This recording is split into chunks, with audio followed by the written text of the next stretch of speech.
My name is Mason. Dano and Cody, and we are doing our presentation on Discus. Why we chose Discus is we all have a little bit of experience in it. Kano has the most recent experience. Mason and I not since like 8th grade maybe. And we thought there was plenty of math involved and wanted to figure out how calculus could be applied to Discus. So some history on Discus. Discus throwing started around 708 BC and was added into the 18th Olympiad. Discus was a part of the pentathlon along with jumping, wrestling, running, and jogging. The discs were made from lead, bronze, iron, or stone and were shaped like a flying saucer. He's got one there. And the discuses were made in varying weights depending on whether the competitions were men or boys. Typical discus weighed about 4.5 to 13 pounds or 2 to 6 kilograms and measured about 8.25 inch to 13.25 inches or approximately 21 to 34 centimeters. So the development of discus is that discus throwing was included in the modern Olympic Games in Athens starting in 1896.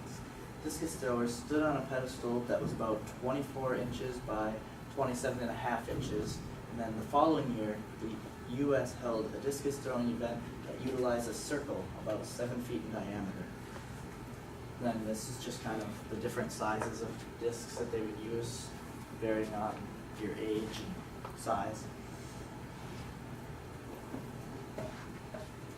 Then in 1907, the discus itself was standardized in the competitive sport to about 4.5 pounds or 2 kilograms and 8 2/3 inches or 22 centimeters in diameter.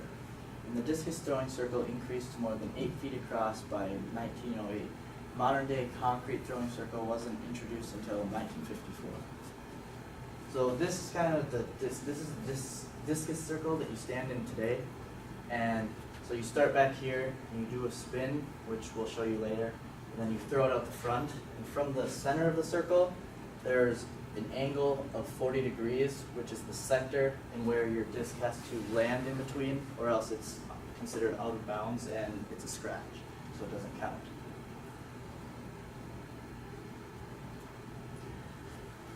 So for the significance, throughout the early 1900s, different styles of discus throwing evolved as the sport gained worldwide popularity. According to the International Association of Athletics Federation, single hand and both hands competitions were developed during this time, along with the Nordic swinging throw style. In 1926, Clarence Hauser introduced the modern-day style of skipping and turning before releasing the discus. American women joined the discus throwing sport competitively in 1914, using a discus weighing about 3 1/3 pounds or 1.5 kilograms. In 1928, the Olympic Games began using a 2 1/5 pound or 1 kilogram standard discus for women. Now for technique, we have a few. This was our conference meet yesterday, and you can tell the difference between people who are farther along in their technique with throwing and the step and skip. And in order to properly throw the discus, you have to create enough force as you're spinning to flick. And it's almost like you're bowling. So if you were sitting there like that, that's what you would do. It's that. And if you need enough force on it so it doesn't wobble in the air. If it wobbles in the air, the wind will take it in different directions. And there's just show you that in a little bit. And just a little bit on the technique spinning side. People who lean too far forwards will throw themselves out of the circle. And one thing we're taught is to not watch the discus as we throw, because it'll throw you out of the circle.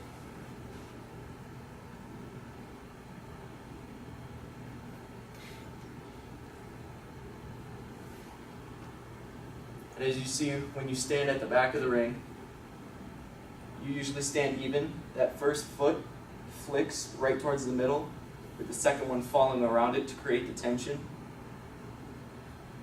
And then the release.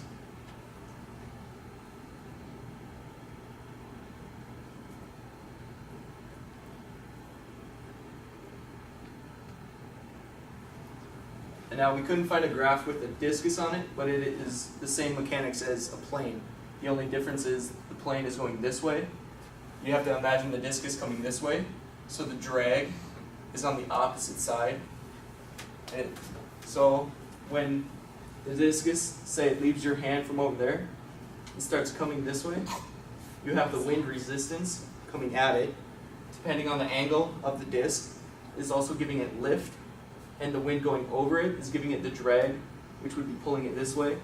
So L is lift, D is drag, which would just be over here. The weight of the disc would be pulling it down. Lowercase d is the horizontal distance, and h is the vertical height. So the ratio for lift over drag is the same as distance divided by height.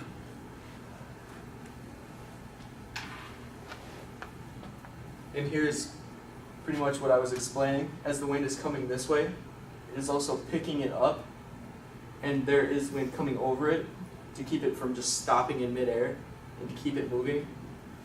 And this is what the normal parabola looks like.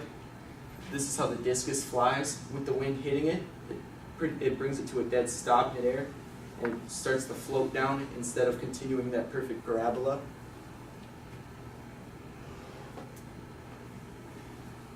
And then, if the lift and the drag are constant, you can use these two formulas that we found to find both the time and the distance that it traveled, where V is initial speed, A is launch angle, H is the launch height, capital G equals lowercase g minus L is the effective vertical force, lowercase g is the gravitational force pulling it back down, L is the vertical lift force, and capital D is the horizontal drag force.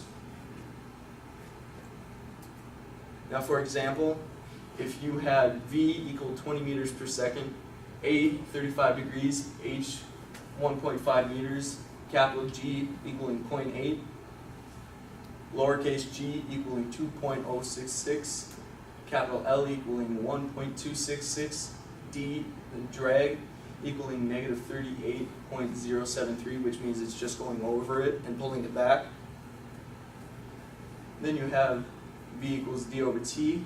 There's the formulas, where T equals 4, V would equal 80 meters for 4 seconds, V would equal 20 meters per second.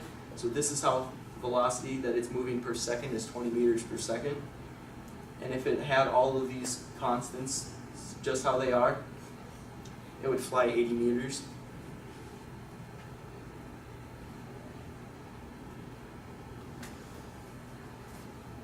Alright, the velocity of Kano's best throw using formula V equals D over T. The distance he threw would be 37.5 meters. The time took to throw it is 2.7 seconds. The velocity would then equal 13.889 meters per second. Calculus. Newton actually discovered calculus between 1665 and 1667 after his university closed due to an outbreak of the plague. Newton was only 22 at the time and he preferred not to publish his discoveries. Meanwhile, in Germany, Leibniz discovered calculus independently and he was very open with his finding. And here you see the equations that were invented by Newton: velocity and acceleration, change of position over the change in time, and change of velocity over the change in time.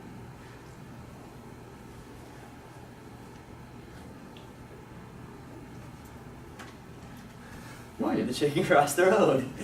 To get away from the fundamental theorem of calculus. And that's it. There you go.